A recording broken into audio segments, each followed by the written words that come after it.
पहले आप सभी को महाशिवरात्रि की हार्दिक शुभकामनाएं। एसिड बेस बैलेंस हम इस पढ़ेंगे। हमारे शरीर में, हमारे बॉडी में एसिड भी होता है और बेस भी होता है। हमारे शरीर में एसिड बेस होता है जो हमारे शरीर मेंटेन करके इसको रखती है, जो बैलेंस बनाकर एसिड को और बेस को भी मेंटेन करके रखती है। एसिड बेस बैलेंस, इसमें पीएच स्केल होता है। जो इसमें स्केल होता है, हम लोग पहले केमिस्ट्री में भी पढ़े होंगे, नॉर्मल केमिस्ट्री में, कि इसका पीएच स्केल होता है। जो पीएच स्केल होता है 0 से लेकर 14 तक के होता है। जैसे इसमें नॉर्मल केमिस्ट्री की बात करें, इसमें जो पीएच होता है, इसमें स्केल होता है। जो नॉर्मल पीएच 7 माना जाता है बीच में, यहाँ लास्ट 14 आता है, 0 से स्टार्ट आता है। जिसमें नॉर्मल पीएच होता है, इसको हम लोग नॉर्मल मानते हैं। नॉर्मल पीएच इतना ही होता है। जैसे कि मान लीजिए कि हमारे बॉडी में हमारे बॉडी में जो नॉर्मल पीएच होती है 7.35 से लेकर 7.45, इस दोनों के बीच में रहती है। ये हम इसको नॉर्मल पीएच मानते हैं। नॉर्मल पीएच मानते हैं।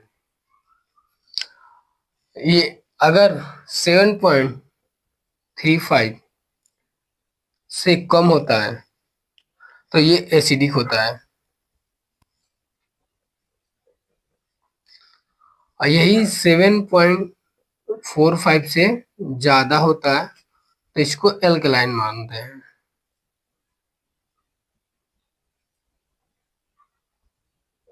एल्कलाइन मानते हैं। सबसे पहले हम बात करेंगे पीएच होता क्या है। पीएच ये क्या होता है? Power of hydrogen.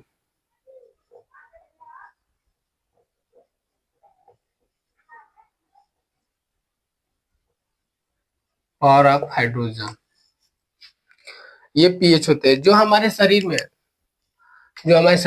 है, जो हमारे शरीर में ब्लड में जो पीएच होता है, उसमें एच आयन, जो एच आयन होते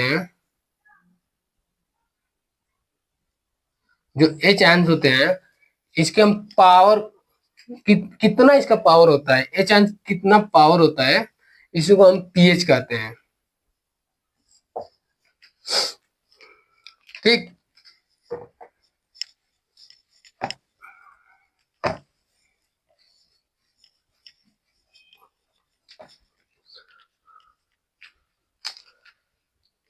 ये तो पता चल गया कि पीएच 7.35 से कम रहेगा तो एसिडोसिस बोलेंगे।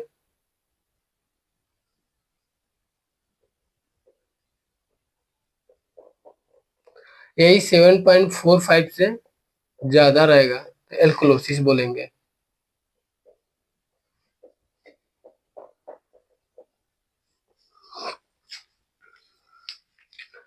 जब भी हम अपने बॉडी में ब्लड में पीएच चेक ब्लड में एच आयन को चेक करना था कि हमारे बॉडी में एसिडिक है कि या एल्कलाइन है, इसको चेक करने के लिए हम पीएच चेक करते हैं।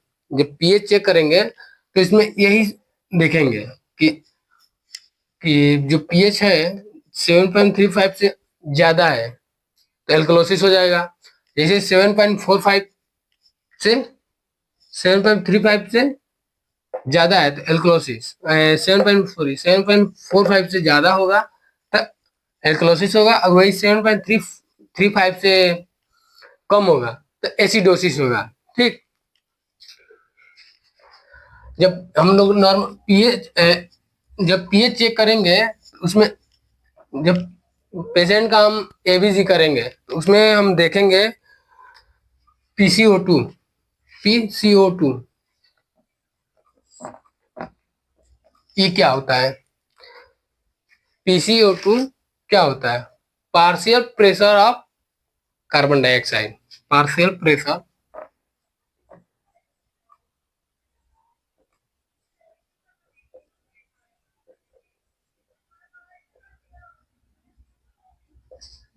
प्रेशर ऑफ CO2, इसका फुल फॉर्म यही हुआ। इसका नॉर्मल रेंज, ये नॉर्मल होता है 35 से 45, ठीक, 45 mm ऑफ Hg। जब भी हमारे बॉडी में इसको चेक करते हैं कि मतलब हमारे ब्लड में पार्शियल प्रेशर, ब्लड के पार्शियल प्रेशर कितना है, ये ब्लड की पार्शियल प्रेशर कितना है, हमारे ब्लड में कार्बन डाइऑक्साइड की मात्रा कितना है, इसको चेक करते हैं इसमें PCO2 में। अगर इसमें ये होता है कि जैसे ही PCO2 इंक्रीज होगा, इसमें PCO2 इंक्रीज होता है तो pH डिक्रीज होने लगता है। या जब भी PCO2 डिक्रीज होगा तो pH इंक्रीज होता है। ऐसे हम इसको ये बोल सकते हैं कि pH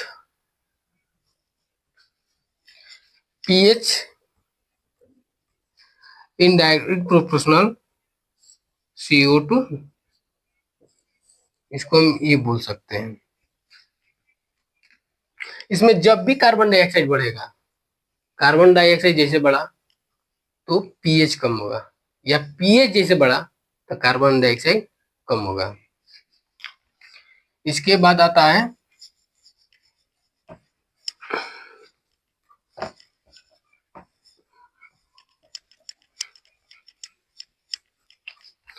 इसके बाद देखेंगे हम कार्बोनिक एसिड। कार्बोनिक एसिड होता है क्या? कार्बोनिक एसिड,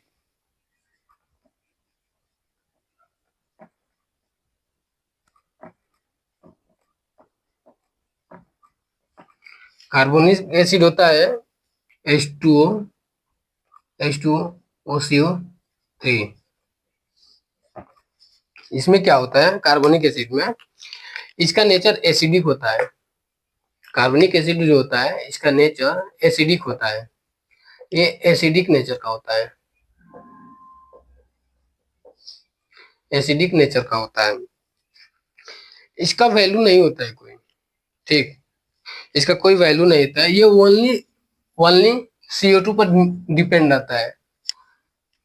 जैसे CO2 इसका नेचर एसिडिक होता है, इसका कोई वैल्यू नहीं होता है, ये सिर्फ CO2 पर डिपेंड रहता है। जैसे कि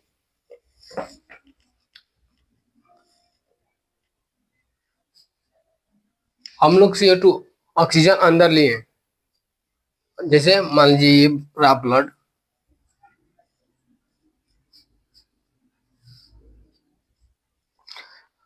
ये है सेल्स, सेल्स में वाटर होता है H2O, अब ब्लड में है CO2। हम लोग सांस लिए हैं, सांस अंदर इनहेल किए हैं, जैसे इनहेल किए हैं तो कुछ तो बाहर निकल जाती है, कुछ अंदर रह जाता है, तो CO इसमें होगा CO2, ब्लड में है CO2, ठीक। जब CO2 टिश्यू में जाएगा तो CO2 प्लस O2, जैसे ये टिश्यू में जाएगा तो ये बनाएगा H2CO3, बन गया कार्बोनिक एसिड। ये सिर्फ CO2 पे डिपेंड रहता है। जैसे हम लोग इसमें ऑक्सीजन इनहेल करते हैं, इसमें ऑक्सीजन इनहेल करते हैं और वापस भी छोड़ते हैं। जब अंदर जाता है, जब CO2 अंदर जाता है तो मेटाबॉलिज्म मेटाबॉलिज्म होता है। जब मेटाबॉलिज्म होता है तो वाटर से मिलकर, ये वाटर से मिलता है और कार्बनिक एसिड बनाता है। जब कार्बनिक एसिड बनाता है, जितना जितना कार्बनिक एसिड बनेगा उतना, जितना CO2 अंदर रहेगा, वाटर से मिलेगा, उतना ही कार्बनिक एसिड बनेगा। और ये कार्बनिक एसिड का नेचर ऐसे ही वो एसिडिक था, ये भी एसिडिक नेचर का होगा। ठीक, इसके बाद आता है बाइकार्बोनेट।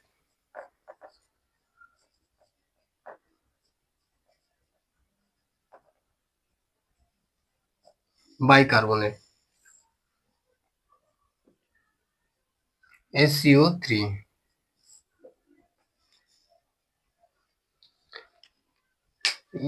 बाइकार्बोनेट, इसका नॉर्मल वैल्यू होता है 22 से लेकर 27 तक मिलीग्राम पर लीटर।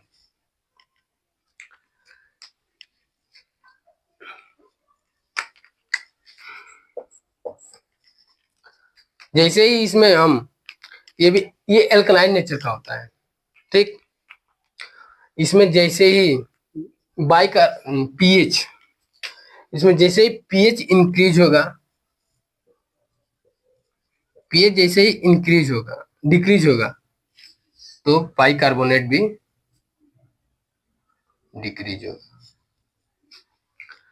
पीएच इंक्रीज हुआ इसमें तो बाइकार्बोनेट भी इंक्रीज होगा।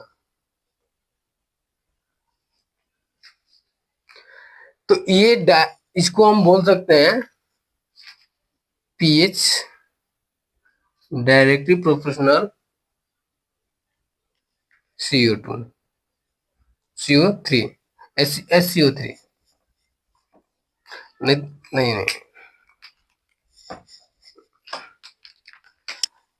SCO3 directly proportional pH. मतलब पीएच जैसे ही बढ़ा एस का बाइकार्बोनेट एसिड, पीएच भी बढ़ा। जैसे ही ये डिक्रीज हुआ वैसे ये भी डिक्रीज हुआ। इस इसको हम तीन तीन तरह एक ट्रिक है, उस ट्रिक से इसको भी हम देखते हैं। उस ट्रिक से भी हम बता सकते हैं क्या क्या होता है इसमें।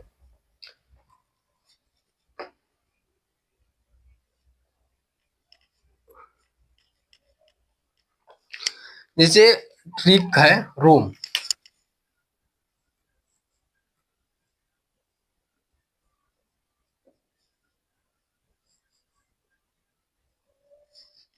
ROME,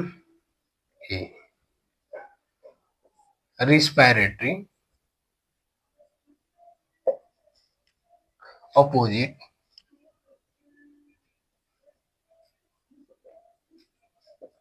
metabolic equal.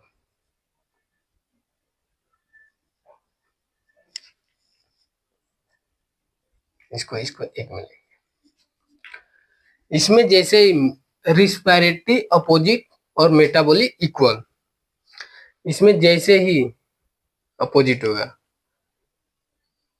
PCO2 increase हुआ तो पीएच डिक्रीज हुआ। जैसे इसमें PCO2 डिक्रीज हुआ, पीएच इंक्रीज होता है। मेटाबॉलिक मेटाबॉलिक इक्वा, इसमें जैसे ही बाइकार्बोनेट इंक्रीज हुआ,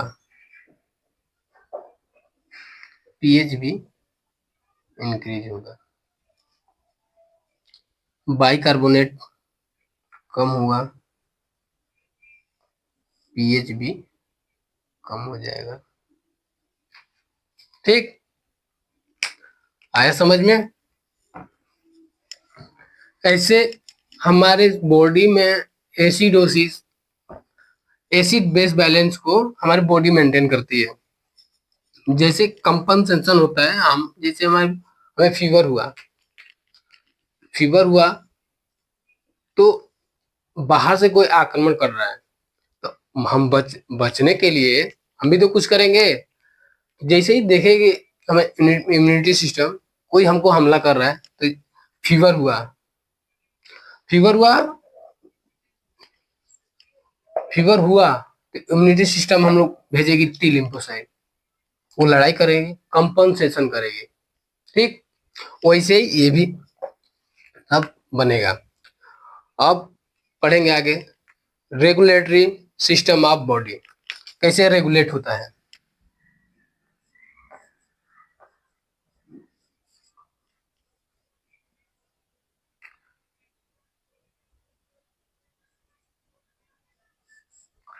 रेगुलेटरी सिस्टम ऑफ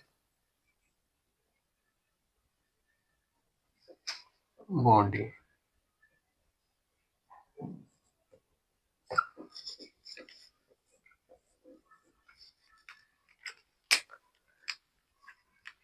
इसको इस रेगुलेटरी सिस्टम ऑफ बॉडी, इसमें 4 सिस्टम होते हैं जो हमारे बॉडी को रेगुलेट मेंटेन करके रखते हैं। पता है क्या क्या होते हैं, बताइए।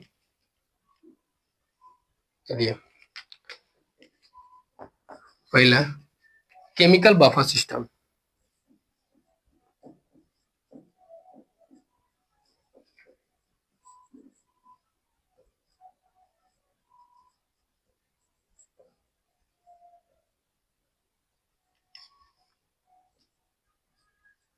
दूसरा lungs,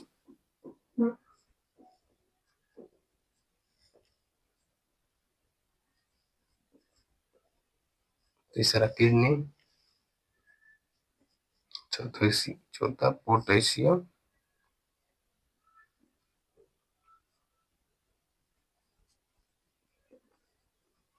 exchange system.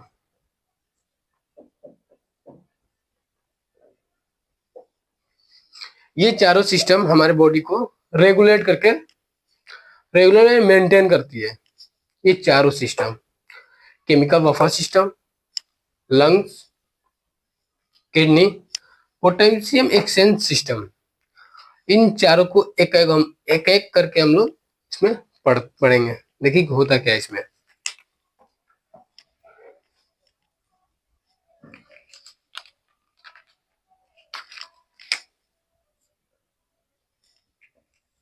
Chemical buffer system, इसमें क्या होता है।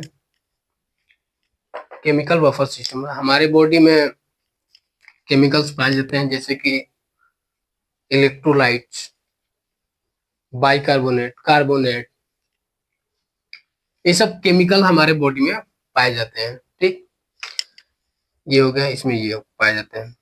अब बफर का मतलब होता है इन सारे केमिकल्स को मेंटेन करके buffer, chemical buffer system. Chemical जैसे हमारे बॉडी में जितना सोडियम पोटेशियम जो भी है, सोडा बाइकार्बोनेट, कार्बोनेट, ये सब केमिकल होते हैं। बफर वो सबको मेंटेन करके रखता है। अब अब इसमें फर्स्ट आता है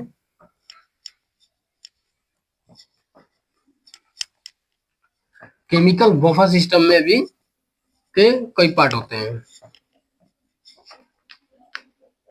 इसमें ये देखते हैं,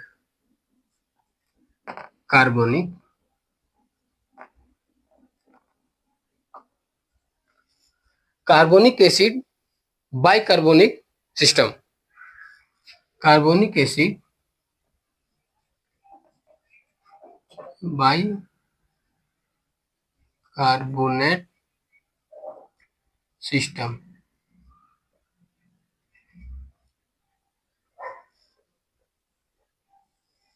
ये क्या होता है, देखिए इसको हम लोग देखते हैं डिवाइड करके।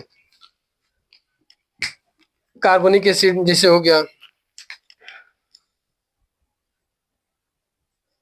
अब बाइकार्बोनेट हो गया, carbonic H3CO2 CO3 sorry H2CO3।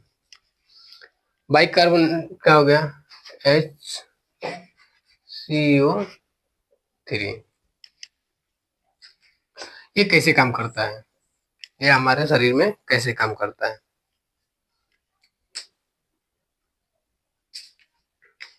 ये एसिडिक हो गया, ठीक। जब ये कैसे मिलकर बन रहा था, H2O और ये H2O और कार्बन से मिलकर बनता, और ये इस सबको मेंटेन कौन कर रहा था, इस बार मिलकर बन रहा था H2O प्लस CO2। इस सबको कौन मेंटेन करता है, गैस है, इसको मेंटेन करता है, कौन करता है बताइए। इन सबको कंट्रोल कौन करेगा,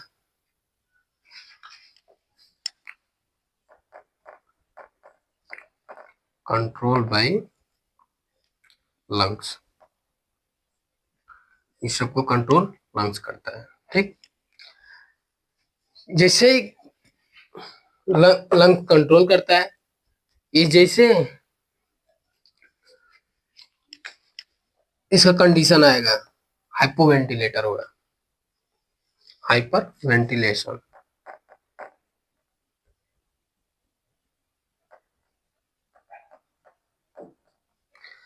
हाइपोवेंटिलेटर, हाइपोवेंटिलेट वेंटी हाइपोवेंटिलेट होगा। पेशेंट गहरी गहरी लंबी सांस लेगी, जैसे देखिए छोड़ेगा, फिर लंबी सांस लेगा, फिर छोड़ेगा, खींचो, ऐसे ऐसे सांस लेगा, लंबी सांस लेगा, ठीक। हाइपोवेंटिलेट करेगा। जब ये एसिडोसिस और एल्कलोसिस कंडीशन होगी, या एल्कलाइन कंडीशन रहेगा,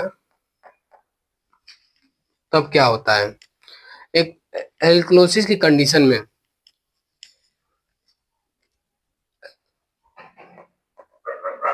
एल्कलोसिस का जब कंडीशन होता है तो हाइपर वेंटिलेट करेगा।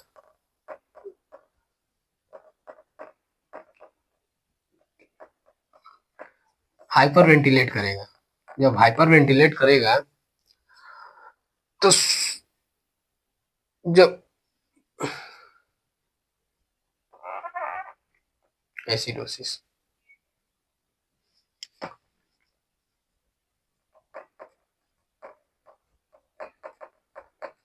एसिडोसिस में हाइपर वेंटिलेट करेगा, लंबी लंबी सांस लेगा,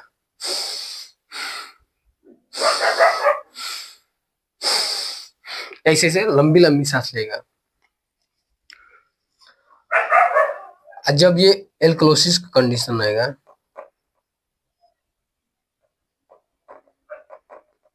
कंडीशन में हाइपर वेंटिलेट करेगा।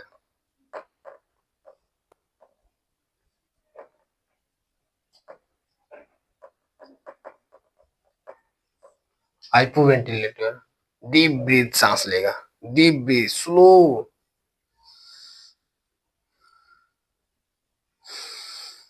ऐसे सांस लेगा, सांस तो अंदर जा रही है, सांस अंदर जा रही है, लेकिन CO2 निकल रहा है, लेकिन पूरा निकल नहीं आ रहा है।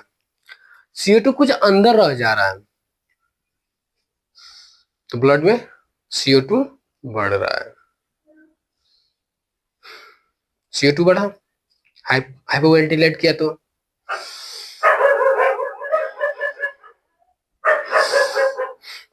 एसिडोसिस करने में हाइपोवेंटिलेट कर रहा था, जिससे सांस ले रहा था, लंबी सांस लेता छोड़ रहा था। इसमें स्लो सांस लेगा, डीप ब्रीथ करेगा, स्लो सांस लेगा।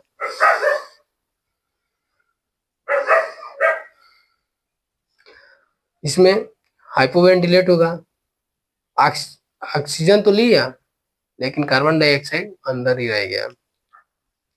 जब अंदर आ गया तो क्या इसमें बताएगा, कार्बोनिक एसिड में CO2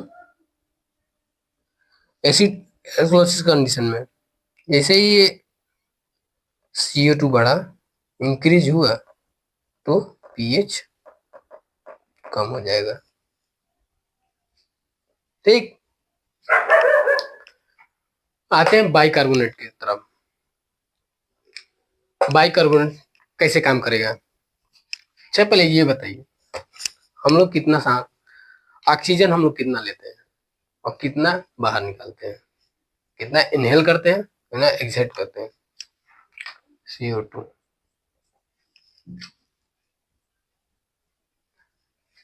21% 21% ऑक्सीजन लेते हैं और 16% बाहर निकालते हैं। का CO2 कितना लेते हैं? 0.04%। बाहर कितना निकालते हैं? 4%, क्योंकि इसमें डीप ब्रीथिंग करेंगे हम।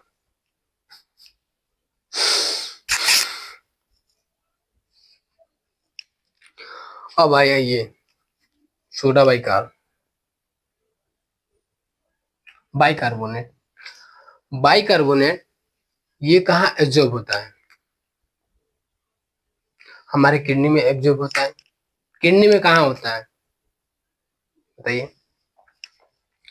किडनी में ये एब्जॉर्ब कहाँ होता है?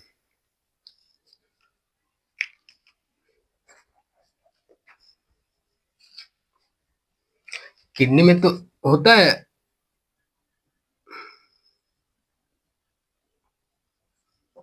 किडनी में कहाँ होता है? ये नेफ्रॉन में होता है।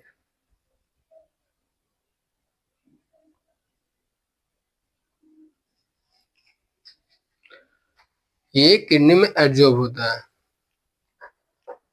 किडनी में नेफ्रॉन में होता है। ठीक,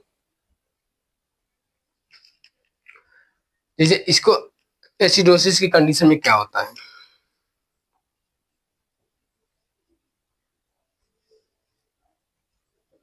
जब एसिडोसिस का कंडीशन होता है तो क्या होता है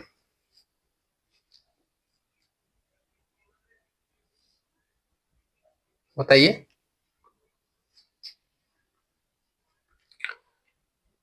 इसको हम एब्जॉर्प्शन करते हैं,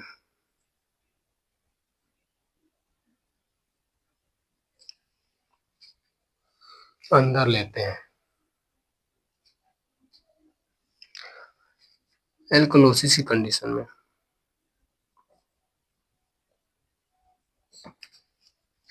एक्सक्रीट करते हैं।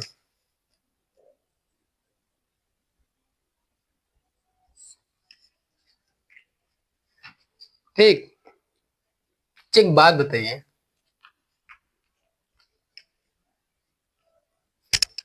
सोडा बाइकार, पीएच सब पढ़ रहे हैं। एक कार्बोनिक एसिड कितने बाइकार्बोनेट के बराबर होता है?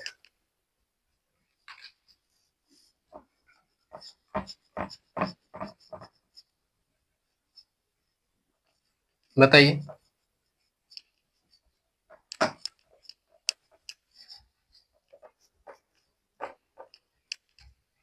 एक कार्बोनिक एसिड कितने बाइकार्बोनेट के बराबर होते हैं?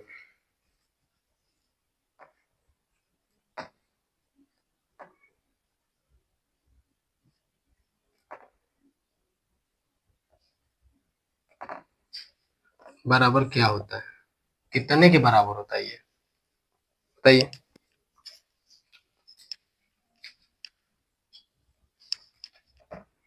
20 बाइकार्बोनेट के बराबर होता है। ठीक, 20 बाइकार्बोनेट के बराबर होता है। समझ में आया? इसमें देखते हैं आप, ये तो ए था,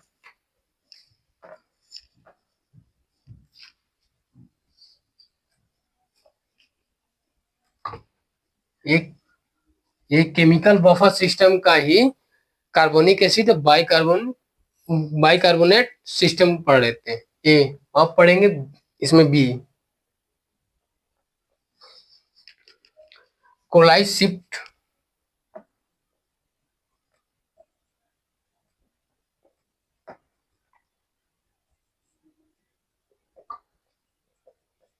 कोलाइज शिफ्ट हीमोग्लोबिन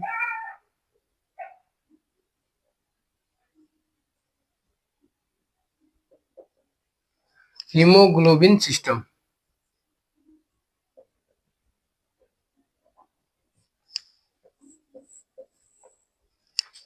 इसमें देखिए क्या होता है, जब ये एसिडोसिस का इसमें कंडीशन होता है, जब इसमें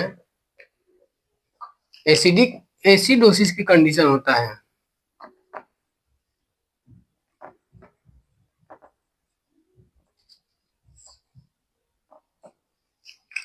तब क्या होता है इसमें, इन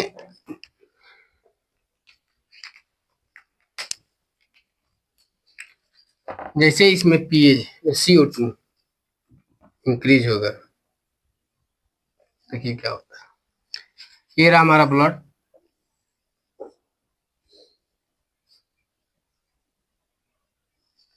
ये रही टिश्यू, टिश्यू में क्या है H2O।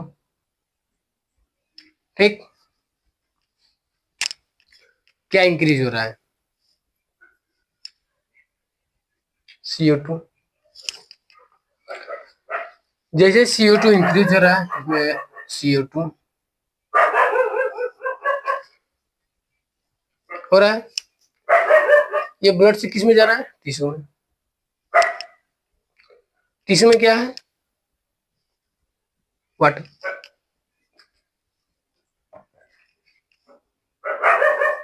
CO2 plus H2O। तब क्या होता है देखिए, CO2 और वाटर मिलकर क्या बना रहा था, H2CO3, क्या बन गया, कार्बोनेट। ये कार्बोनेट का कार्बोनेट बन गया। देखिए एल्कलोसिस कंडीशन में क्या होता है,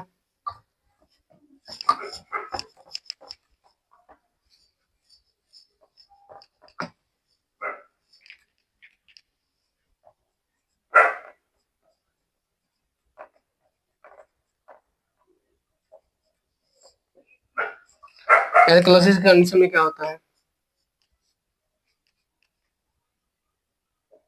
HCO3 बाइकार्बोनेट है, इसमें हमारी बॉडी में पीएच इंक्रीज हुआ, पीएच इंक्रीज हुआ। ठीक, बाइकार्बोनेट ब्लड में है, ये है ब्लड,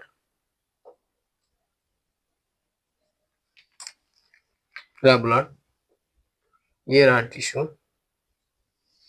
ठीक,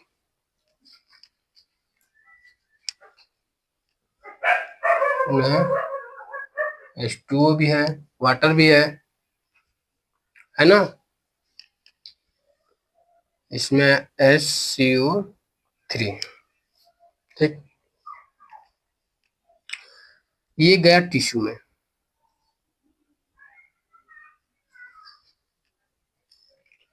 अब ये रहा, केमिकल रिएक्शन हुआ,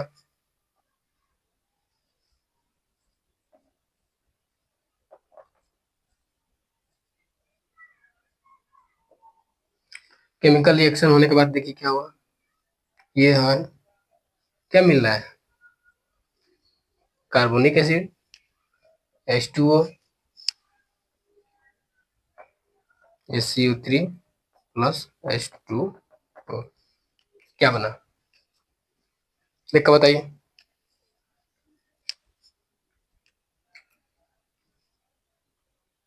बोलिए।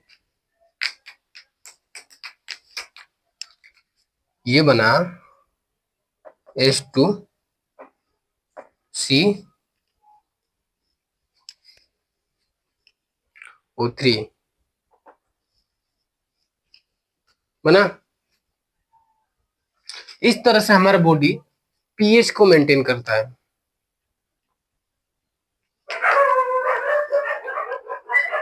समझ में आया?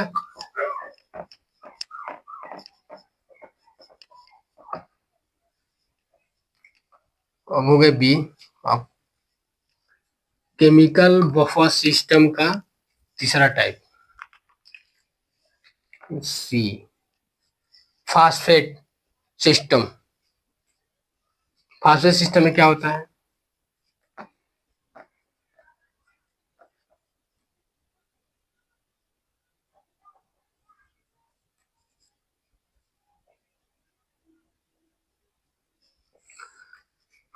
जब एसिडिक कंडीशन आएगा, जब एसिडोसिस का कंडीशन आएगा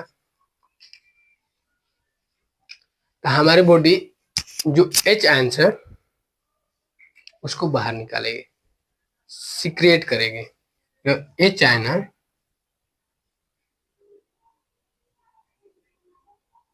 H आयन से एक्सक्रीट करेगी। ठीक, एल्कलोसिस की कंडीशन में क्या होगा,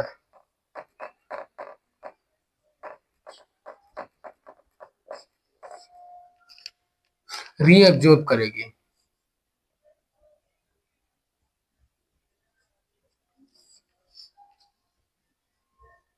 ऐसे हमारी बॉडी पीएच को मेंटेन करती है। आया समझ में? समझ में आया तो कमेंट करिए, चैनल को लाइक करिए, सब्सक्राइब करिए और ज्यादा से ज्यादा शेयर करिए। ये रहा केमिकल बफर सिस्टम। अब अगला है इसमें केमिकल बफर सिस्टम का, ये 3 हुआ। ठीक, अब उसमें पढ़े थे 4 होता है, chemical buffer system, lungs, kidney और पोटेशियम एक्सक्रीट सिस्टम। इसका दूसरा हुआ लंग्स।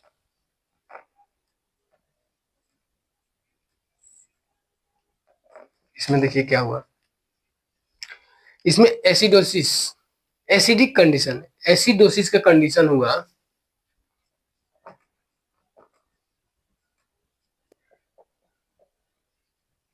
जब ये एसिडोसिस की कंडीशन में हुआ तब क्या होता है बताइए। एसिडोसिस की कंडीशन में क्या होगा, उसमें याद करिए उसमें क्या हो रहा था, CO2 plus O2, CO2 plus H2O जब मिल रहा था एसिडिक कंडीशन में, हाइपर वेंटिलेट कर रहा था। हाइपर वेंटिलेट, जब हाइपर वेंटिलेट करेगा तो लंग्स हाइपर वेंटिलेट कर रहा है और एक्सक्रीट कर रहा है, सांस तो ले रहा है तेजी, उसने ही तेजी से CO2 को एक्सक्रीट बाहर भी निकाल रहा है। तो CO2 एक्सक्रीट,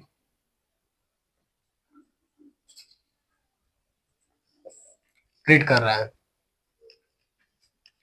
और इसका अपोजिट एसिडोसिस, एल्कलोसिस में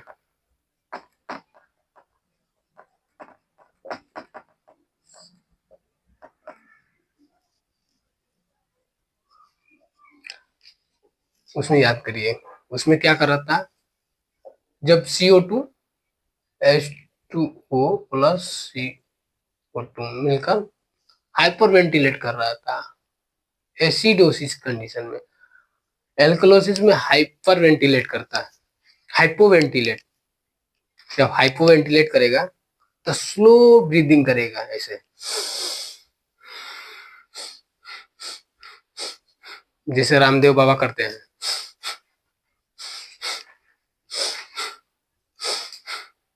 होता है। तो इसमें क्या होता है बताइए।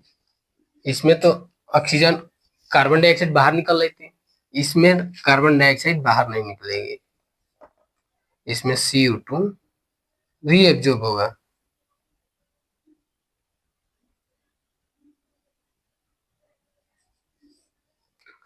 रीएब्जॉर्ब होगा, ठीक, रिटेन करेगी, अंदर ही अंदर बढ़ेगी। CO2 रिटेन करेगा, जब प्रॉपर उस ऑक्सीजन ठीक से हम सांस बाहर निकाल नहीं पा रहे हैं, कार्बन डाइऑक्साइड बाहर आ नहीं रही है, अंदर बढ़ेगी ही।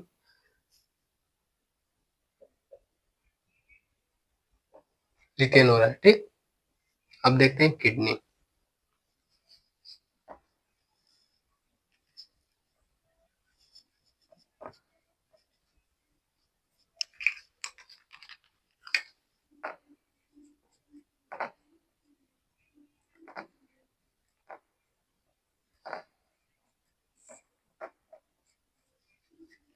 किडनी क्या करती है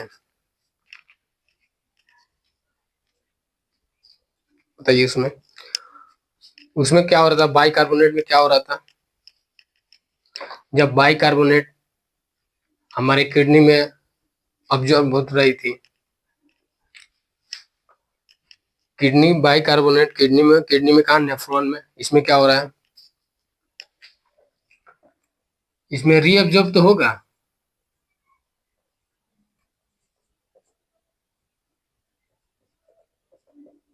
SCO3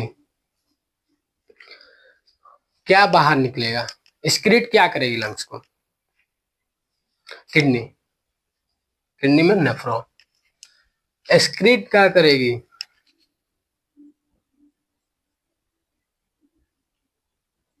एच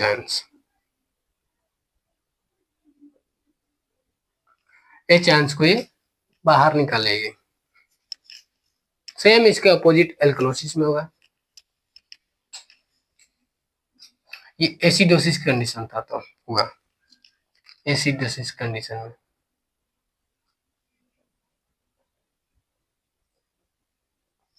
एल्कलोसिस में देखिए,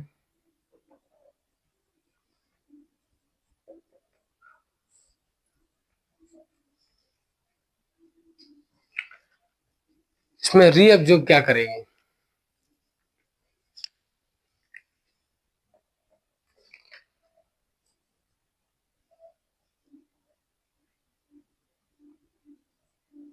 एच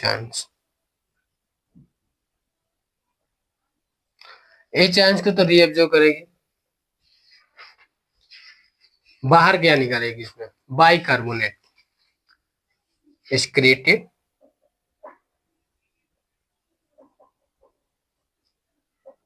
एक्सक्रीट ऑफ SCO3, इसमें बाइकार्बोनेट को बाहर निकालती है, ठीक। अब इसका लास्ट देखते हैं,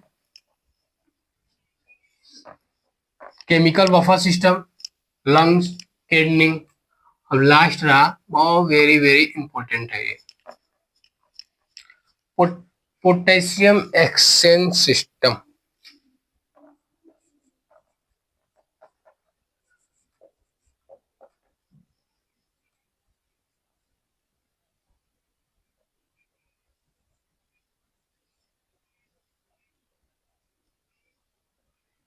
पोटेशियम एक्सचेंज सिस्टम। इसमें देखिए क्या होता है, जब ये एसिडिक कंडीशन में रहता है तो क्या होता है,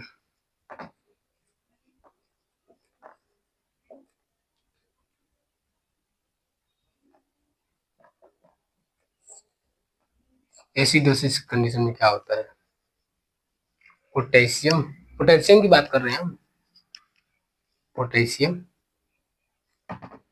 ब्लड में इंक्रीज हो रहा है। ठीक,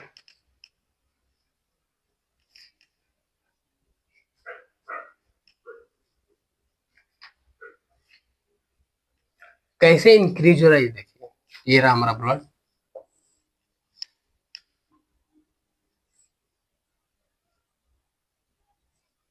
ये रहा टिश्यू। ठीक, अब बताइए इसमें क्या क्या है, इसमें एच आयंस है, सॉरी ब्लड में बढ़ रहा है ना, एच आयंस, पोटेशियम, ये आ रहा है ब्लड में, और एच आयंस जा रहा है टिश्यू में। ठीक, जब पोटेशियम टिश्यू से ब्लड में जा रहा है और ब्लड से एच आयंस टिश्यू में जा रहा है तो पोटेशियम बढ़ रहा है। ठीक, समझ में आया। एसिडोसिस कंडीशन में, अब एल्कलोसिस में देखिए, एल्कलोसिस में पोटेशियम डिक्रीज हो रहा है। क्यों डिक्रीज हो रहा है, ये तो ब्लड में बढ़ा था, अब डिक्रीज भी हो रहा है।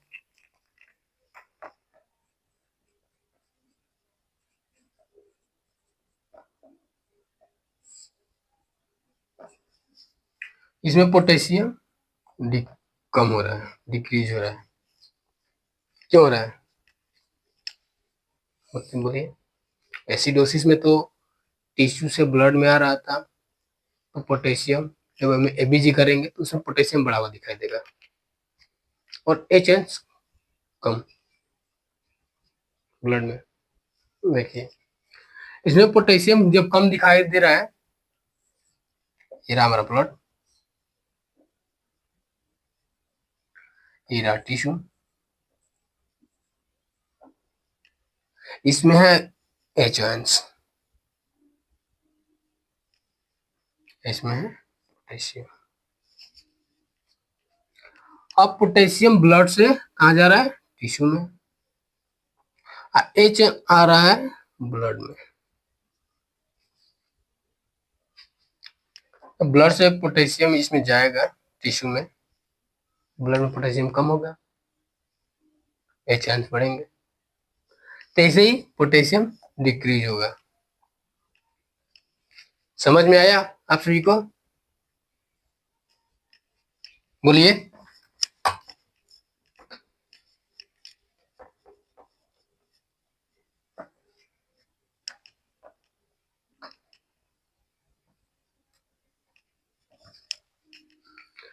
आज हम लोग पढ़े एसिड बेस बैलेंस।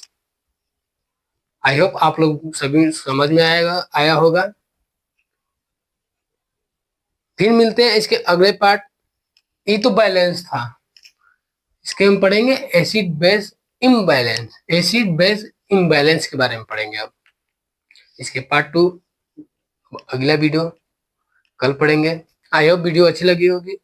वीडियो अच्छी लगी तो वीडियो को लाइक करें, कमेंट करें और चैनल को सब्सक्राइब करें। तब तक के लिए जय हिंद।